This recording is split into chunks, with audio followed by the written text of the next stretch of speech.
L'affaire de l'eau n'est pas une affaire qui concerne l'État. Comme vous le savez, dans le mouvement de décentralisation, l'État a donné des compétences de l'eau il y a maintenant plus de 20 ans, plus de 30 ans, aux collectivités territoriales et aux intercommunalités.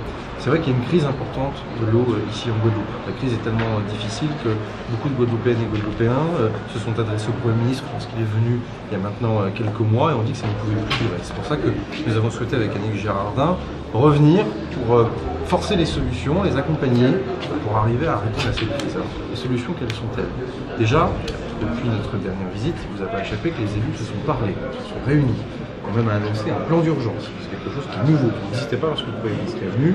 Et suite à de nombreuses actions que nous avons pu mener en commun avec Annick Girardin, il y a eu un déclic qui s'est passé, qui s'est produit, de dire qu'il faut mettre de l'argent sur la table, 71 millions d'euros, avec une nouvelle méthode, c'est-à-dire le partage de la maîtrise d'ouvrage, la capacité à faire des travaux entre le département et la région, c'est une bonne nouvelle.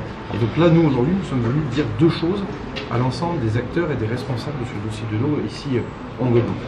Un, l'État va être aux côtés des élus locaux pour ce plan d'urgence. C'est la première phase de la réponse. Ça veut dire déjà que nous allons prendre part au financement à hauteur de 7,7 millions d'euros, effectivement, sur les 71 millions d'euros pour faire ces travaux. Mais ce n'est pas seulement une réponse financière, ça va être aussi une réponse d'ingénierie, une réponse technique. En clair, savoir où est-ce qu'on doit faire ces travaux en urgence. On va également avoir un rôle majeur, nous avons donné des instructions en ce sens au préfet de la Guadeloupe et des CMER, de faciliter ces travaux. Il ne s'agirait pas qu'on perde du temps inutilement, comme parfois cela peut être le cas dans notre pays, en tracas administratifs, en procédures qu'on n'aurait pas forcément bien appréhendées. Donc on va tout faire en sorte pour que ce plan d'urgence puisse arriver à son terme le plus rapidement possible. Mais la réponse, elle ne s'arrête pas là. Parce qu'on sait très bien que ces 71 millions d'euros, ce plan d'urgence est bienvenu, est indispensable, c'est un bon début, c'est un début indispensable, mais ça ne suffira pas à régler intégralement le problème de la distribution d'eau ici en Guadeloupe. C'est pour ça qu'en temps masqué, en même temps, on veut également avancer sur des pistes nouvelles. Je pense que c'est la véritable nouveauté. Est-ce que les collectivités n'attendaient pas un peu plus? Attendez, j'arrive. Sur le plan d'urgence, personne n'attendait plus. Écoutez-moi bien, il y a deux temps dans la réponse. Le plan d'urgence, les choses sont calées, sont ficelées, les élus nous ont donné leur accord, le plan d'urgence va se déclencher avec une mission d'ingénierie de l'État qui va permettre d'organiser les choses. Le sujet, c'est pas ça. Le sujet, c'est déjà l'après-plan d'urgence. Dans un an, qu'est-ce qu'on fait?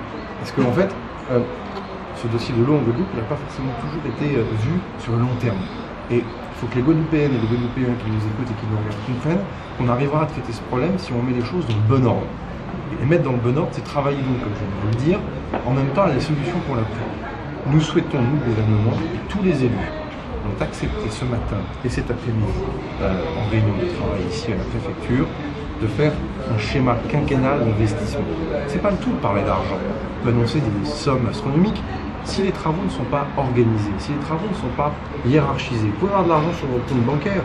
Si vous n'avez pas fait de devis, si vous n'avez pas fait venir la personne qui sait faire les travaux à votre domicile pour vous dire où est-ce que ça fuit, où est-ce qu'il faut réparer, ben ça ne fonctionnera pas. Vous allez avoir beaucoup d'argent sur votre compte en banque pour faire vos travaux et vos réparations de suite, ça ne fonctionnera pas. Ce qui est vrai pour une maison, c'est également vrai pour le réseau de distribution à l'échelle du monde. C'est aussi simple que ça. Donc ce schéma quinquennal d'investissement, c'est la véritable nouveauté dans la méthode. C'est historique. Ça ne s'est jamais fait nulle part. Ça ne s'est jamais fait jusqu'à présent sur ce territoire. C'est de dire qu'on va mélanger la capacité de savoir, l'expertise, l'ingénierie des collectivités territoriales. Ça, ils ont déjà commencé à le faire. Il faut leur rendre cela.